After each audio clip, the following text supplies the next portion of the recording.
Ini pelajaran untuk kita semua. Ketika kita menuduh seseorang sebagai londo ireng, sebagai antek asing, sebagai pengkhianat, jangan cuma tunjuk dan menuduh orang lain. Ketika satu jari menuduh orang lain, satu jari menunjuk ke atas, dan 3 jari menunjuk ke diri sendiri. Ada orang-orang Indonesia yang senang mengabdi dan berbakti kepada bangsa lain. Itu yang dulu kita sebut londo ireng. Ikut Belanda perang lawan kita. Nah, oke, kita cek sejarah. Siapa antek asingnya, siapa londo irengnya, dan siapa pengkhianatnya.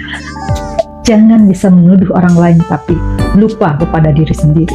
1. Benjamin Thomas Sigar, kakek buyutnya sendiri, adalah kapten bantuan Belanda. Dia ikut menangkap Pangeran Diponegoro. Bahkan beliau mendapatkan penghargaan dari kerajaan Belanda atas jasanya. Sebagai apa? Tentunya sebagai pengkhianat. Mengkhianati perjuangan Pangeran Diponegoro. Yang kedua, Sumitro Joyo Hadikusumo, bapaknya, dituduh korupsi, lari dari Jakarta dan gabung ke PRRI semesta. Berontak lawan Soekarno dibantu asing. Dia kabur hingga belasan tahun membawa istri dan anaknya termasuk Prabowo Subianto. Jadi siapa pengkhianatnya dan siapa antek asingnya?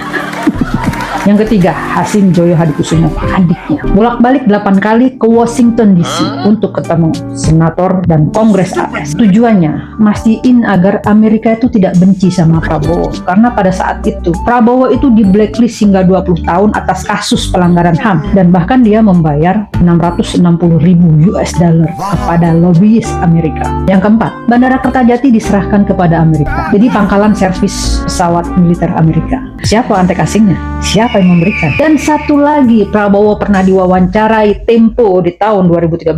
Saya dari elit Indonesia yang kiblatnya ke barat. We are a westernized elite. Kalau kita mau maju, kita harus westernisasi. Siapa yang ngomong dan siapa antek asingnya di sini?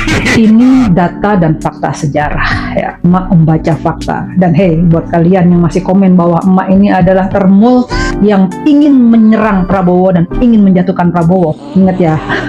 Bagi emak, Jokowi dan keluarganya itu sudah selesai. Sebentar lagi sejarah akan menggulung mereka. Jadi tidak ada yang abadi di dunia ini. Tidak perlu sombong dengan kekuasaan yang Anda miliki sekarang. Jangankan cuma Jokowi dan Prabowo yang kelasnya masih regional, mereka cuma karyawan kontrak 5 tahunan.